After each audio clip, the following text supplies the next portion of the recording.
Ibrahim, I want to go back in time to between 2004 and 2009, a different time and in a different world in politics, where the ANC was in power in the Western Cape and you were the premier of the Western Cape.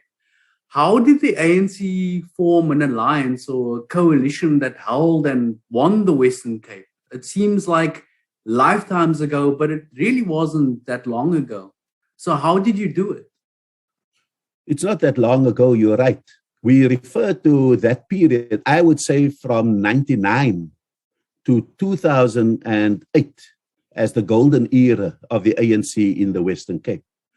And we did form in 2004 a coalition with the new National Party. And that's how we got our 53%. The ANC contributed 46%, the National Party, the remainder. And we were able to govern. Eventually, we integrated in as one party, and that's how we were able to move forward. But you know, the external coalition with the National Party was preceded by the internal coalition with the ANC. Yes. In the run up to 99, we went to the Guguletu groupings within the ANC and brought them in. We went to your kind of left in Khayelitsha and brought them in, the kind of party, Kosatu, Khayelitsha left, brought them in. We went to the kind of rural areas of the Western Cape and brought them in. We went to your kind of urban colored middle classes, brought them in. In fact, only one grouping really stayed out of this internal coalition that was reflected also in the makeup of the top 5 of the ANC, because each one of those groupings saw themselves in that, elected me as chairperson, and we were then able to convincingly say to the public that the ANC is a home for all, because it was seen in the kind of generosity of allowing each other to become the leaders of the ANC.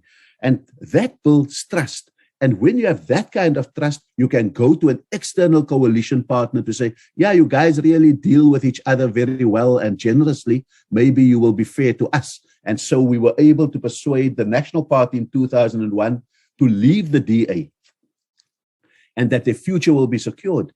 And in that period between 2002 and 2004, when we co-governed with the new National Party, we had 6 in cabinet, the new National Party had 4, but we said to them, why don't you make one of yours the premier?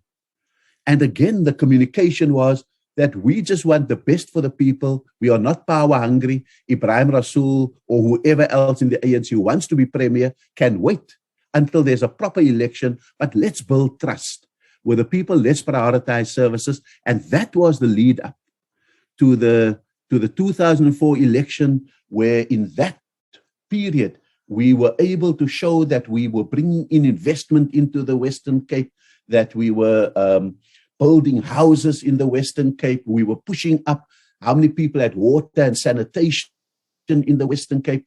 Pensions and grants were being delivered like clockwork. We really focused on excellence rather than politics. And we said, let's do our talking on the field and not through spin. And that really was what took us to 2004. And then 2004, people gave us this mandate to govern. And I end this thing by how it ended.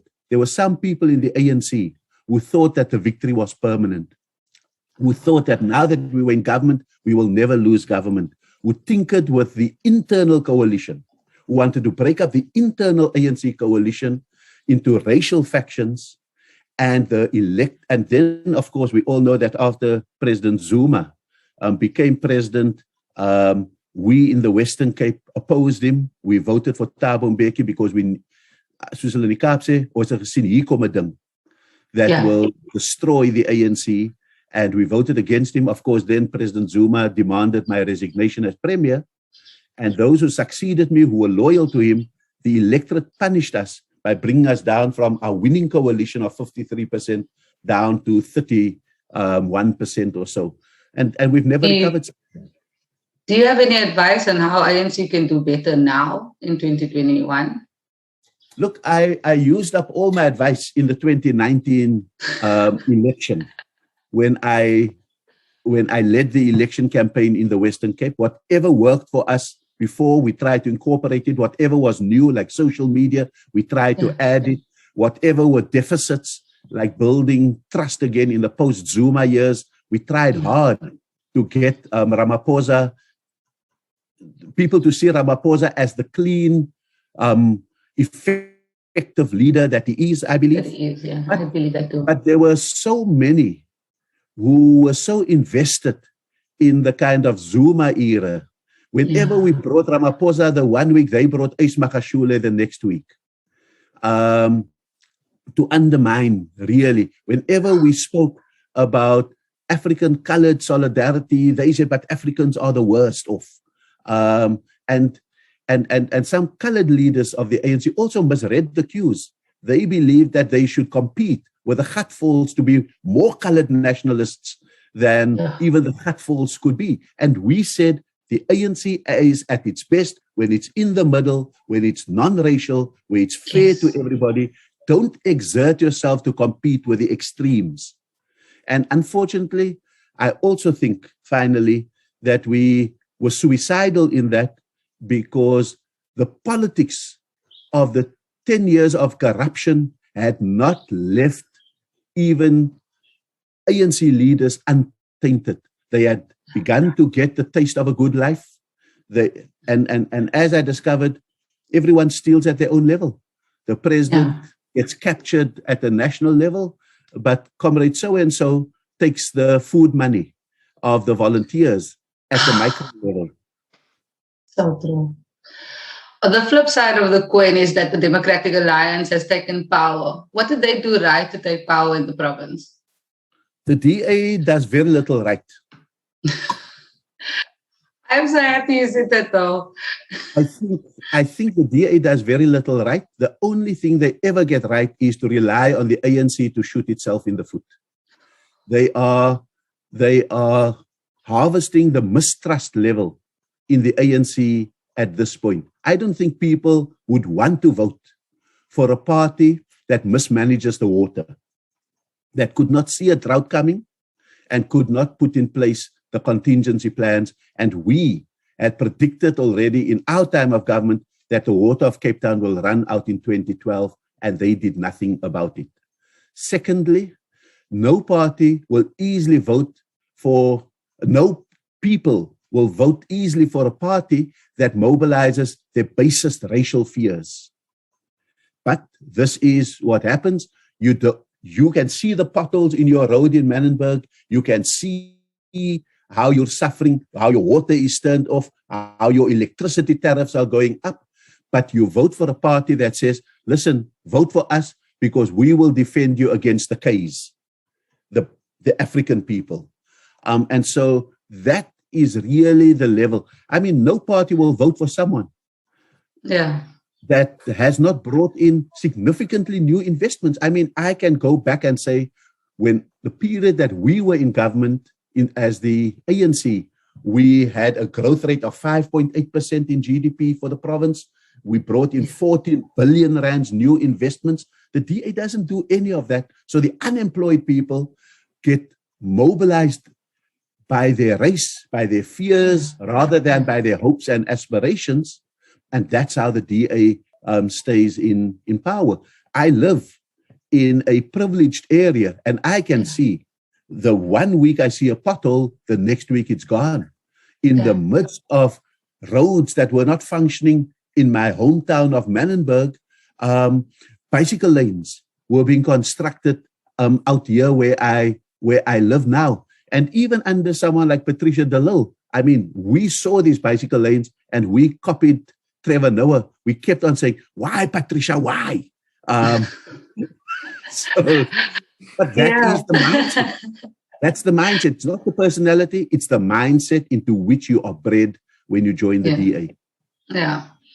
Well, Ibrahim, you mentioned something about colored people basically voting against their own interests. So what explains this phenomenon? if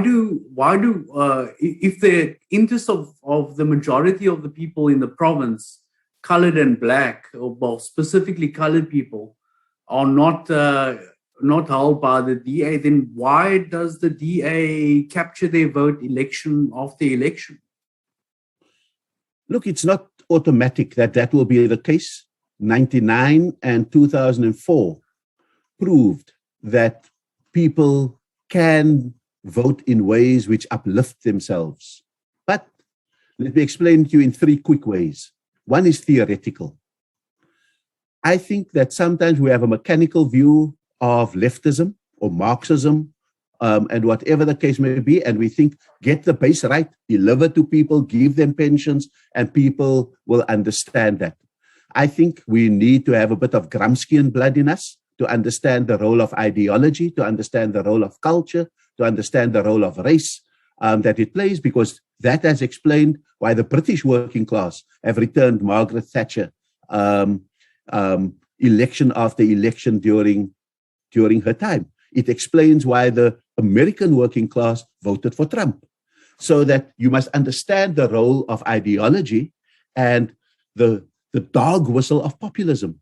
You don't have to go and call someone the K word. But everything you can say, oh, they take our houses, they take our jobs, whether it is true or not. But the dog whistle says, we are your protectors against the African hordes. So that's the one thing. So I think the ANC needs to understand culture a lot more and ideology a lot more. That's the first thing. Yeah. The second thing is trust. You cannot give a message if you are not trusted. And so the ANC needs a long time trust building exercise. Ramaphosa has the potential to do it, but then no one must undermine the trust and create hesitancy and uncertainty in the trust factor of Ramaphosa by smuggling in an Ace Magashule or a pro-Zuma statement. You've got to be unequivocal about the renewal of the ANC. You've got to show very hard that the ANC has the capacity to put its own in jail.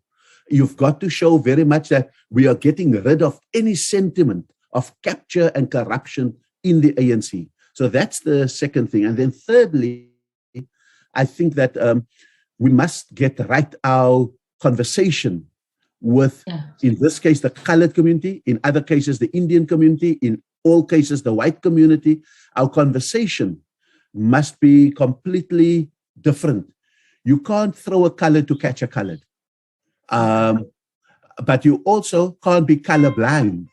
You can't have structures of leadership that are in one direction, and you only take the most pliant of that community to put in there who can't have a backbone to stand up to and up for the community from which they come. So it starts off at an ideological level. It continues in terms of how you build trust through being unequivocally. And I always say the ANC at this point isn't divided between left and right. It's divided between right and wrong. And you've got to get rid of the wrong. And then it has to do with the kind of leadership of integrity that you put up to run the ANC. I know this is off topic. Well, it's on topic, but it's not on the question list. But I want to ask you about the Cape Coloured Congress and the effect that they could have on the politics of the Western Cape. Look, there's lots of parties that want to feed off the carcass of both the Western Cape and the DA. I mean, a lot of them came up in the light of the Patricia de Lille departure. They came up. I think the DA again showed that it had a predilection for white leadership and got rid of Musi Maimane and all of those kind of guys. So there's a lot of people coming to feed off this carcass. They have no real track record of even activism. There's a difference between activism and show business. And there's a lot of show business in politics, but very little activism. No one, if you are such a powerful thing, why have you not won on the ground the water campaign? which people are suffering under. So I think we must make a distinction. I also think that all of these smaller parties, their stock trade is not policy, it's populism. We are suffering because we are colored, and I will never stand for this colored thing. Yeah. Let's change that and say, what are your policies? What will you do if you run the government? What will you do about water? How will you balance out your anger that you're expressing now with the need to continue to collect your rates from your white constituencies? How do you balance out constituents? You can't have a zero-sum game where you throw the rate-paying base of the white community to the dogs, and you just run very heavily on promises for your poor communities. But when you sit in council and you have an effective rates boycott going on the one side, you can't fund the promises on the other side. You know, governance is a very sensitive organism. You sometimes have to hold your nose against your own better judgment in order to have a sustainable financial base. But you've got to be very good at the redistributive level so that you effectively have a cross-subsidization impact. That's what made the ANC experience the golden age. It's because we called the Western Cape a home for all, and we believed it.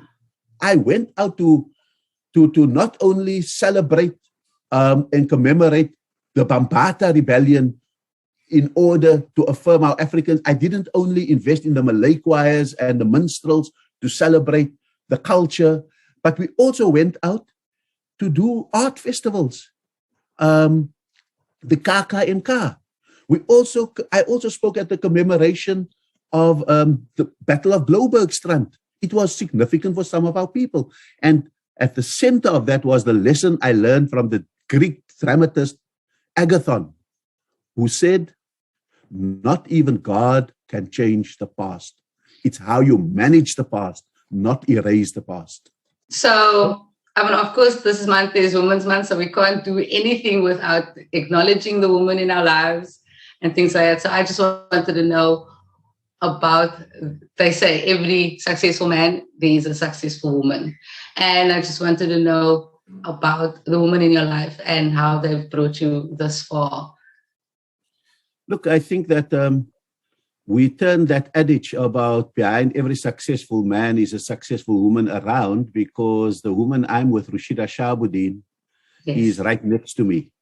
Yes. And we have walked every step of the way together since 1986, when I first met her and was introduced to her in Victor Verster by a detainee, a political detainee who was in the cell next to me. Yes. And from that moment, I then went for my second stint, and she kept the struggle going in the Call of Islam, in the UDF, and all of those kind of things. So she's an activist in her own right. Yeah. I must say that I should have seen the signs when she kept her own surname. When on the first week of our marriage, we drew up a timetable about how we will cook and how we will do the dishes and vacuum the carpets, etc., etc. So I've been inducted into an equal relationship, and I want to say to the men out there, embrace equality. It is a wonderful experience in life to experience your children, to experience the house you live in, to experience the responsibilities you must carry. And it is the best antidote to an inferior-superior relationship.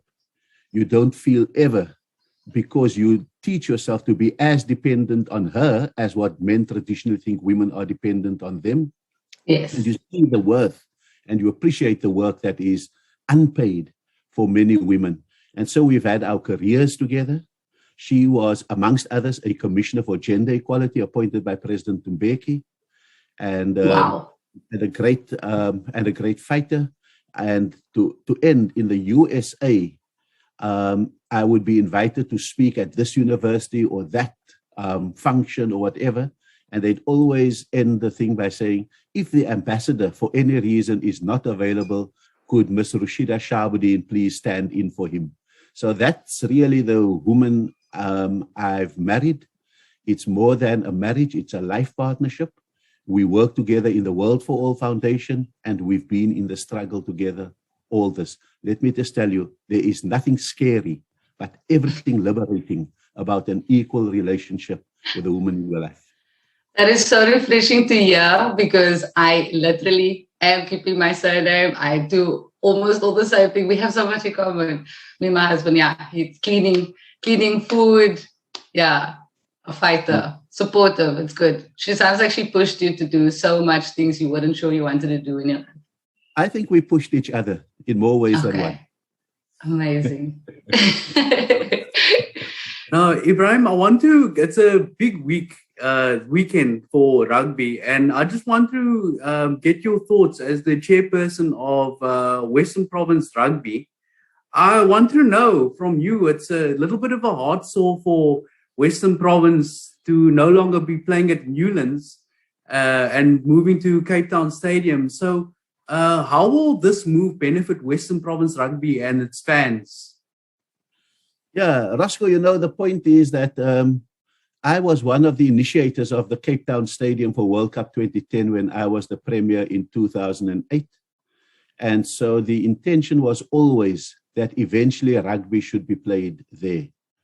I can buy into the tradition of Newlands, but part of that tradition is also that when I was on the SRC at Livingston High School in 1980, the British and Irish Lions also toured.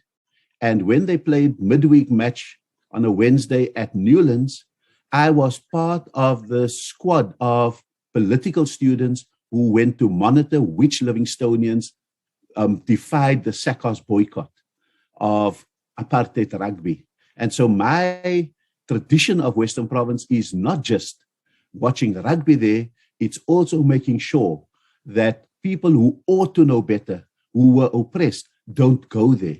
And so I embrace Newlands with all its history. And for me, the move is not so emotional because I know my father played great rugby, but he could never aspire to play there because of the color of his skin. So it's mixed emotions.